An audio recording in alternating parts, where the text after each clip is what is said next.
प्रत्येक मनीष जीवन रे भल पाइबा रही थाए जहा परिवार ठारू हेउ कि बंधु ठारू हेउ कि जीवन साथींक ठारू मिली थाए किंतु मनीष जीवन रे एमिति जणे खास मनीषटी रही थाए जिए तार सुख दुख सबु स्थिति रे साथी रे रही थाए किंतु प्रकृत प्रेम मिलिबा बा सच्चा साथीटी मिलिबा बहुत कष्टकर होई थाए। आजिर समय रे लोक माने भल पाउछंती सत हेले केवल टाइम पास पाई। आजी आमे जानिबा प्रकृत भल पाइबार किछि संकेत विषय रे जहा जदि कौनसी व्यक्तिंकु मिली जाए तेबे जानी नेबे कि आपणंक साथी आपणंकु सच्चा प्रेम करुछंती। जदि आपणंकु आपणंक साथी पूरा दिन केते पद कथा हेबा पाई अपेक्षा करी रहिछंती तेबे जानी रखंतु से आपणंकु सतरे भल पाउछंती। से आपणंक सह कथा हेबाकु तरसी जाइथांती। जेबे आपण कांदिथांती कि विचलित अशांत होई जांती तेबे आपणंकु ए स्थिति रे देखि आपणंक साथी कांदिथांती से ही आपणंकु बहुत भल पाइथांती।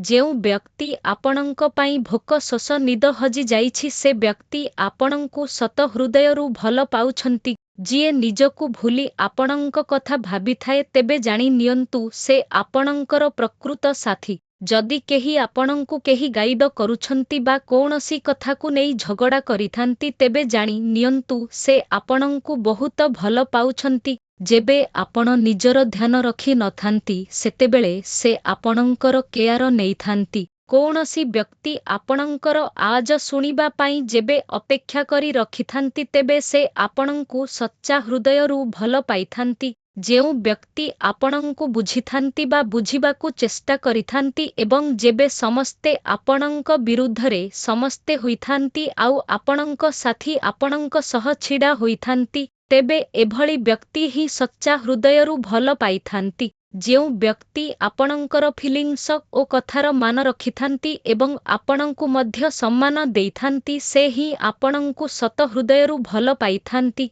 जेउ व्यक्ति आपणंक खुशी पाई सबु किछि बलिदान करिबाकु प्रस्तुत रहिथांती तेबे से आपणंकु सच्चा हृदयरु भल पाइथांती।